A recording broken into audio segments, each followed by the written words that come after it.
Hello everyone and welcome back to Let's Play Europa Universalis IV with me, Alfapiomega, Meiou and Taxes and Scandinavia. So the war with England continues, but you will notice that the date is 4th of March 1652. I've decided to skip ahead because, there has been a lot of positional war and waiting up until now, so I don't think you need to see many more of it.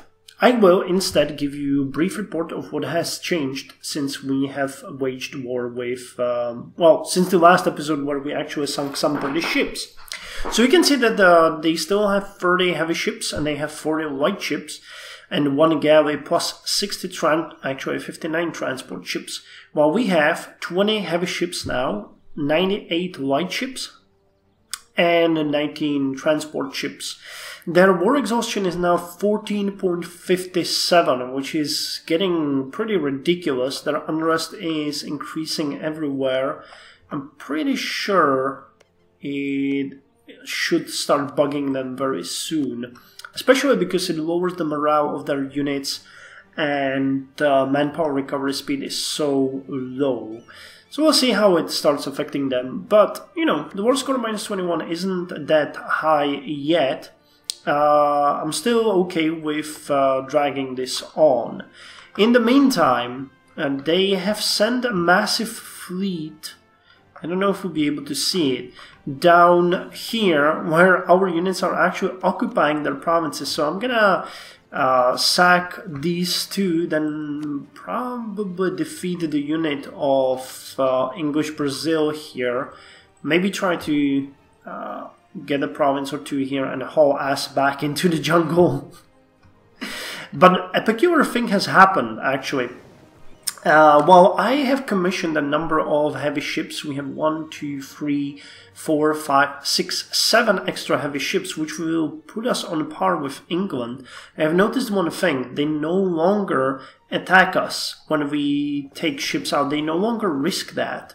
The reason of that is that I have went ahead and I gotten a new admiral, which has 1 less fire but a same amount of ridiculous shock, and he has free maneuver, which should put us somewhere on par with the English ships. And we know that they are aged compared to ours, so while I'm upgrading my light ships and building new modern heavy ships, England doesn't seem to be doing that, and they're pretty much just standing here waiting. So that is what I have been trying to do. I have tried to weaken their navy so much that they will lose their cool, and when I build more of these ships, I'll probably risk it, assault their fleet here, and recover Orkneyar, at which point I can use it to get in as many troops as I want, re-siege Galip, after defeating his army, or just for the hell of it, send my troops down here to start sieging South England. And before they all know it and send our troops down there, we'll hit at the north and we'll just move our troops wherever we want, however we want, and they won't be able to do anything with it. That will skyrocket their war exhaustion even more, and England might actually fall apart. Not to mention we might sack Ireland, where they probably have no troops. And for example, this city looks like it could give us quite a lot, which would help us develop our territory and break England once and for all. But don't worry, I actually want back my territories. I want back Ross, I want back Galip, and we'll probably take some more territories, maybe the Insuls. But I would also like to give something back to Scotland. So if we can get Monad and Flobia and Faragaideo, I would give it back to Scotland and just keep this, because I know they have suffered greatly in this war and will, you know, just for the roleplay reasons, monetary compensate them. So while we're building the heavy ships, I also upgrade my light ships. We are actually hitting the limit pretty harshly now, so I have to be a bit careful about it. And yeah, we're basically raking in money. I'm happy about this. Oh, the Finnish separatists. Well, unfortunately, we'll have to harsh treat you. There's nothing around it. And I'm looking forward to getting the royal absolutism. We actually don't have... Yeah, we should invest into this. It's a trade technology, especially... Yeah, like this one is awesome. Supply me demands. We're kind of behind on technology. Permanent navy would be pretty cool. Well, I'll have to see. Anyway, I'll skip ahead again and I'll see you when more things happen. Till then, let's continue sacking English Brazilian territories. Well, it turns out that they did have some units here after all. I don't know where this army came from. Maybe from here, from Argentina, I don't know. But suddenly, 4,000 troops descended upon my 2,000 units and eliminated them. So yeah, there goes our South American operation, but it was fun while it lasted. We can now get the free trade idea, joint stock companies. When in hostile markets, our merchants usually agree to avoid competing with each other and focus only on the enemy. Provincial trade power modifier plus 10%, merchant trade power 0.10. So let's get that. And look forward to getting supply meets demand, which will increase our production efficiency by 10% and lower our inflation yearly by 0.2. Not that we need that anyway, but still. I can offer you favors. Oh, that is so good. So let's give you thanks holiday on foreign coin. I can't really do anything with you, and offering favors here will fail. But it's good to know that we can get the burghers to like us a bit more. The date is 19th of March 1653, and I have moved my fleet to blockade Kent, Essex and London. And I actually think that we are blockading them successfully. The total development 425. Yes, we are able to blockade them. That should increase their war exhaustion. We are still dropping in the war score, but the blockade is gonna do some damage. I'm actually planning an assault on the English North Sea Squadron once we finish all of these ships. That's gonna put us on 27 heavy ships against 30 of theirs and 90 light ships. I'm repairing some more ships here. I upgraded some caravels to frigate type ships, and the frigate build ships here will join the fleet by then, at least I hope. So we'll see. Oh hey, there's a... Damn, there's a Lance. Could we capture that fleet? 10 ships. It would be a decent bounty. Oh my god, there's another fleet here that we can capture. Cool. You guys are going down. Wait, so we're sinking these. There's 32 more ships here and 10 here that are moving to the Celtic Sea. Okay, so we'll sink these. Maybe we can capture some. Oh, we gained one. Awesome, and our leader became extortioner, blockade efficiency and embargo efficiency. I don't think we'll be able to capture these guys, but we'll see if we can follow them. How bad is the shape of that ship we got? Here is 49. It's a brigantine, actually. Okay, they're moving to North Channel.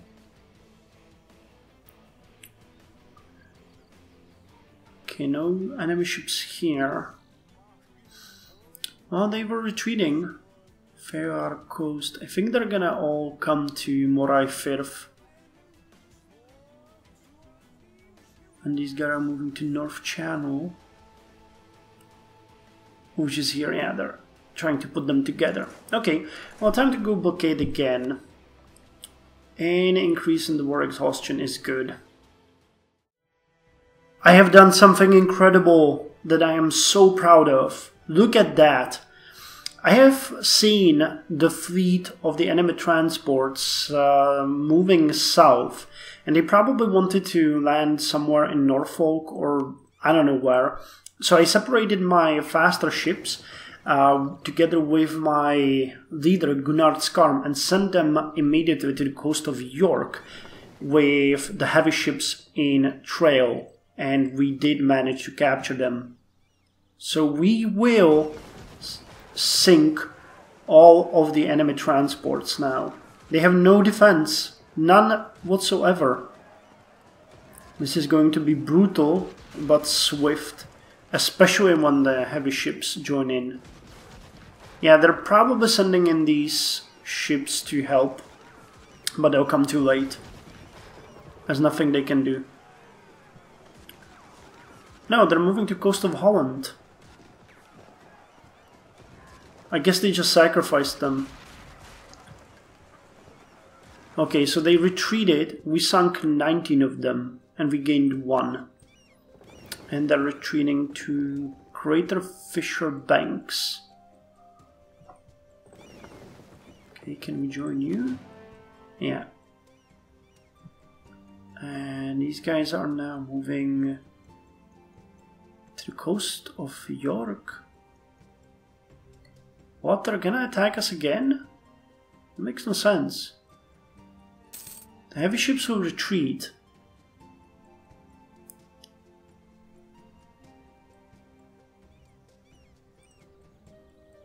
Yeah, they're moving to coast of East Anglia.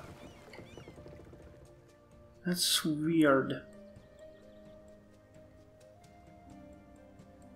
Oh, they're returning to East Riding. Okay, so I'm gonna send you now to Stavanger to repair and drop off the transports that we have captured. Well, I think that some of these ships might be... Oh, there's a 2-decker finished. Cool. Do we have any more? No, because if we do have more, I will actually send ships to blockade Galip and retake Orkneyar so that we can get out of this. And we can then let the war exhaustion tick up. Did we get any Navy tradition from that? We actually did. That is awesome. So I'll drop you off. And do we have any of these that would require repairs? We actually do. You guys are quite weakened. So I'll leave you here, and Upland, Akerhus, Skene, and Balus. And Balus is this one, yeah. So I'll send the fleet to Skagerrak, where the new heavy ships will join, and then we'll send them to blockade Orkneyar, and we'll see if that takes any action from England. Where are you moving to? Coast of Holland.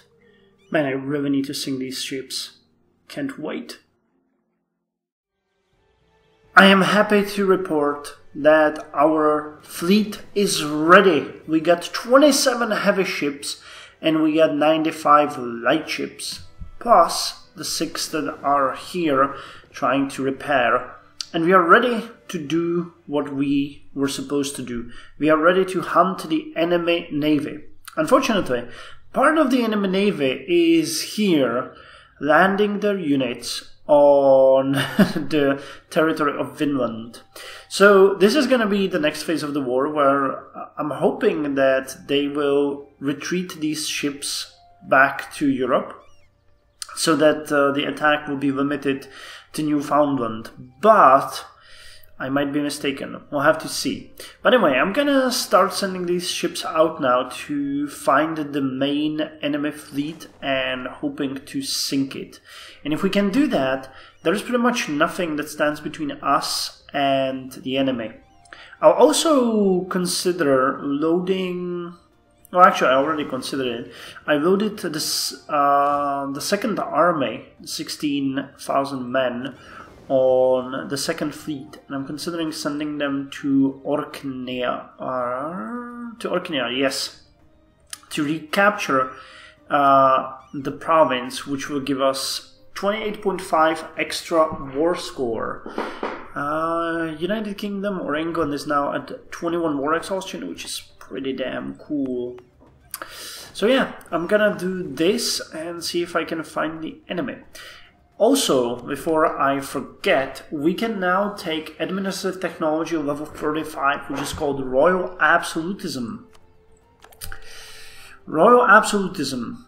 In 1643, the young King Louis XIV came to the throne in France. Armed with the advice of his counselors, he began to concentrate power in himself and found ways to increase royal power at the expense of the aristocracy. By 1655, King Louis was able to utter his famous words, "L'état c'est moi," I guess. I don't know if I'm pronouncing that right, I have no knowledge of French, but it means "I am the state."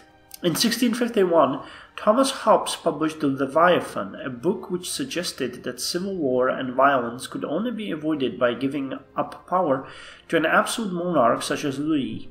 Soon, rulers across Europe were following his example, which allows absolutist monarchy. Can we turn into it? We could.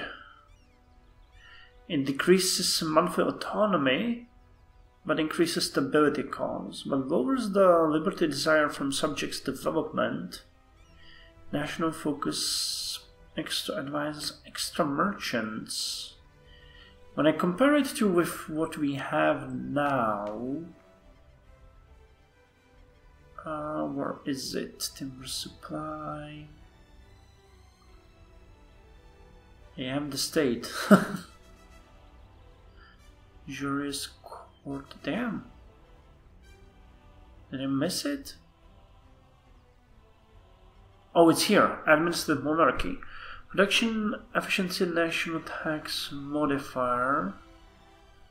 Okay, liberty desire would be the same. Merchants would be the same. Advisors. But we would have less diplomatic relations.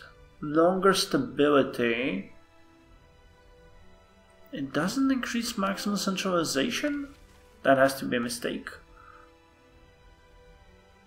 Come on. No, but it lowers the autonomy.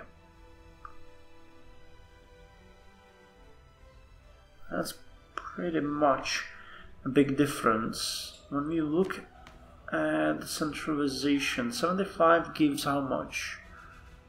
Monthly autonomy change minus 45, so that's,